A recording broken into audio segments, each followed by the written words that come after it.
حضرت مولا علی شیر خدا کرم اللہ تعالیٰ وجہ الکریم فرماتے ہیں نبی پاک ایک سفر پہ گئے تو مجھے اپنا نائب بنا کے مدینے میں چھوڑ گئے حفاظت کے لیے۔ میری باتوں کی سمجھ تو آ رہی ہے نا آپ حضرات؟ حضور مجھے چھوڑ گئے، کہتے ہیں میرے پاس مال غنیمت کے تھوڑے سے پیسے تھے، میں سونے کا ایک ہار لایا، ایک لاکٹ لایا، سیدہ فاطمہ کو تحفہ دیا پہلی دفعہ، سونے کا ہار انہوں نے پہن لیا۔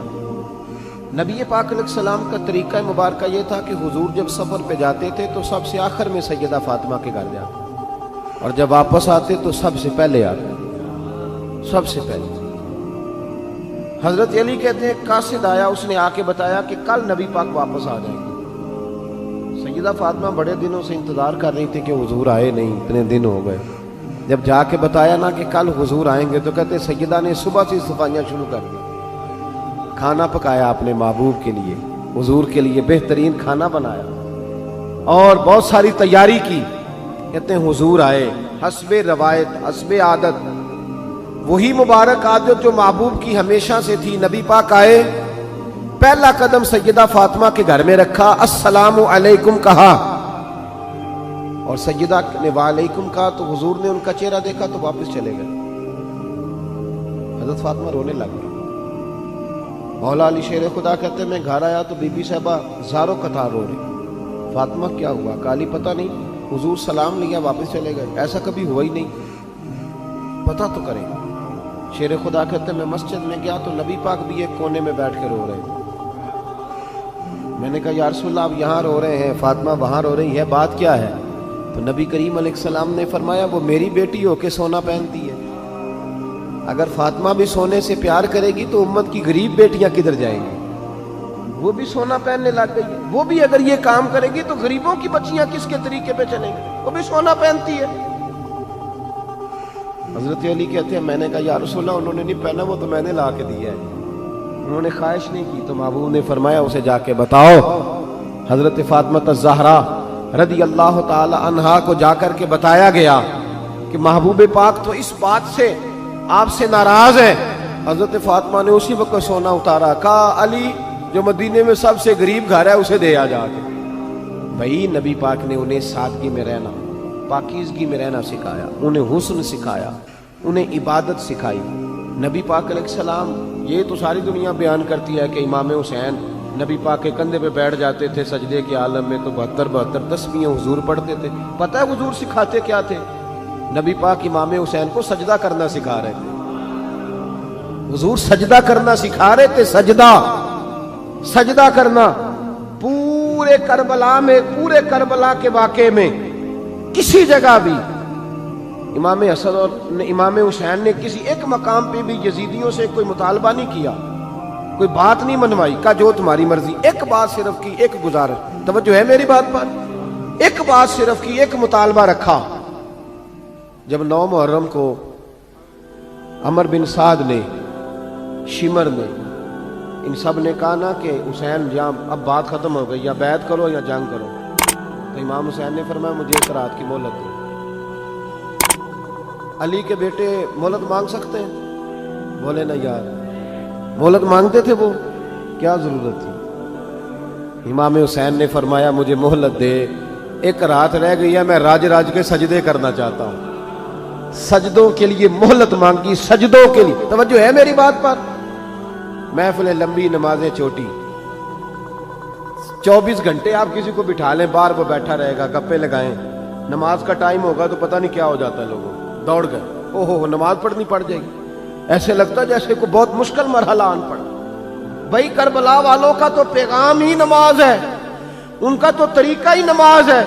امام حسین نے کہا ایک رات کی مہلت، فقط اس لیے کہ میں کھل کے نمازیں پڑھ لوں۔ ساری رات بڑی باتیں تھی نا، بڑی باتیں، سیدہ زینب سے دکھ سکھ کر سکتے تھے ساری رات، امام زین العابدین کو بڑی باتیں بتا سکتے تھے، بڑا کچھ ہو سکتا تھا، لیکن امام زین العابدین کہتے ہیں ساری رات حسین ابن علی نے سر سجدے سے نہیں اٹھایا۔ چل تو اس طرح کر، امام حسین تو ساری زندگی ساری رات پڑھتے رہے نا، تو چل ایک رات کی عبادت کر ان کے نام پر، ایک رات ساری جاگ نہیں نا تسی ہاں کی تھی، ایک رات کہی ہے میں نے، بڑا مشکل ہے ہمارے لیے۔ آپ یقین کریں مسلح اور پھر کسی نے ہمیں کان میں بتا دیا کہ تسی نسبت والے ہو، تسی بخشے ہو. اے کوئی پکی گل دس گیا ساتھ، اس میں کوئی شک نہیں کہ نسبت سے بخشے جائیں گے. لیکن امام حسین ڈائریکٹ نواسے ہیں نبی پاک کے.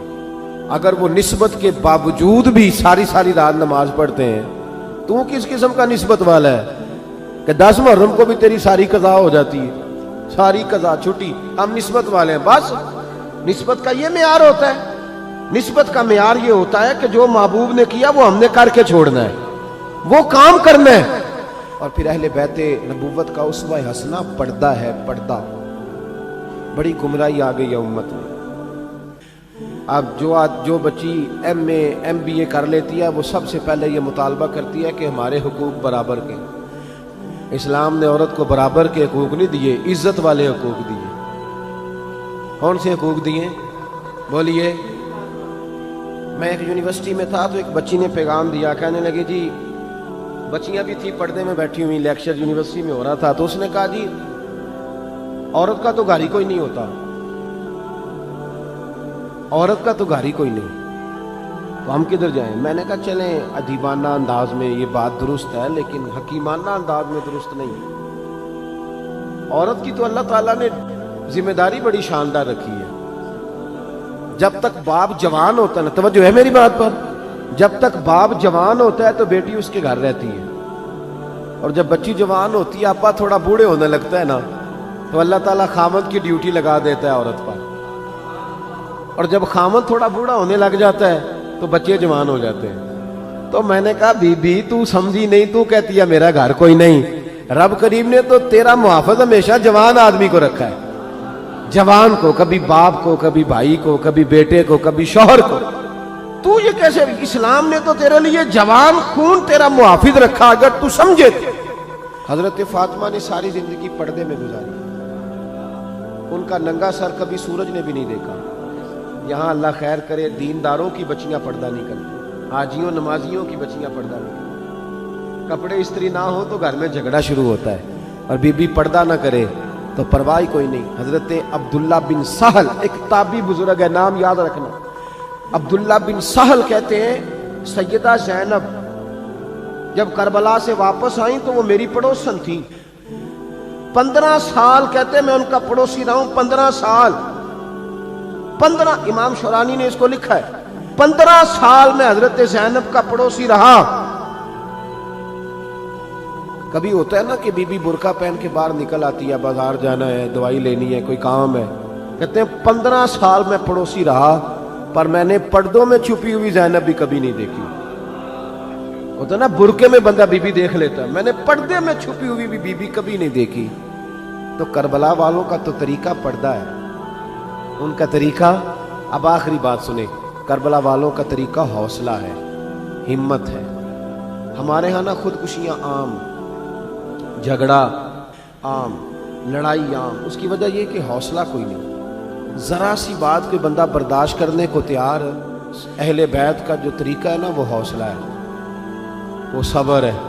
اور چلیں محبت کی بات ہے کر دیتا ہوں. ایک بابا جی سے میں نے پوچھا، میں نے کہا جناب صحت کیسی ہے؟ کہنے دکھا نہیں وڈیریاں کر چڑیا.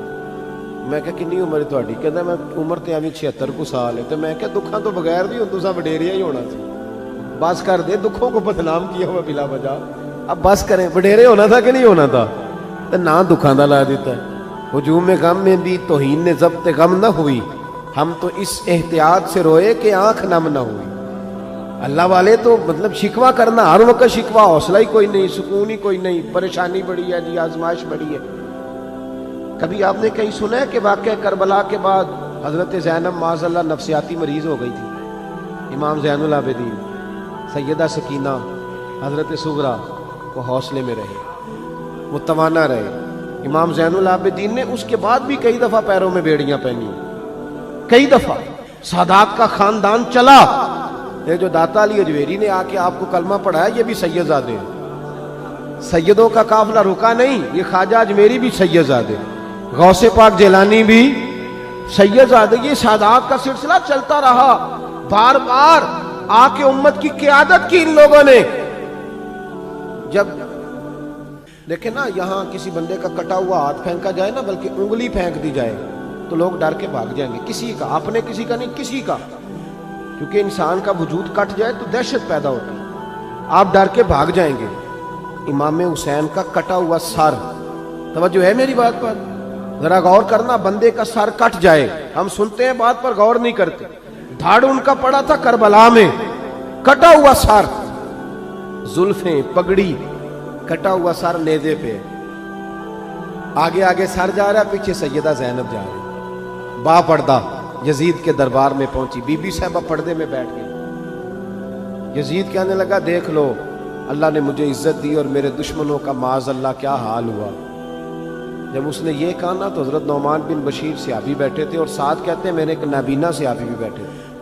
حضرت نعمان بن بشیر کہتے ہیں کہ جب اس نے یہ کہا نا کہ اللہ نے مجھے عزت دی اور نقل کفر نہ باشد، میرے دشمنوں کا یہ حال ہوا، تو کہتے ہیں سیدہ زینب وہاں سے اٹھ کے کھڑی ہو گئی، با پردہ سیدہ زینب کھڑی ہوئی، اور فرماتے ہیں اس طرح نہیں کھڑی ہوئی کہ بیویاں روتی ہیں تو کہتی ہیں ہائے یہ ہو، اس طرح نہیں، حوصلہ، ہمت، اور جس طرح کوئی سیاںا خطیب خطبہ پڑھتا ہے اس طرح سیدہ نے خطبہ پڑھا، پہلے اللہ کی حمد کی، پھر نبی پاک پہ درود پڑھا، اور پھر قرآن پاک کی آیت پڑھی وَتُعِزُّ مَن تَشَاءُ وَتُذِلُّ مَن تَشَاءُ، یہ آیت پڑھی۔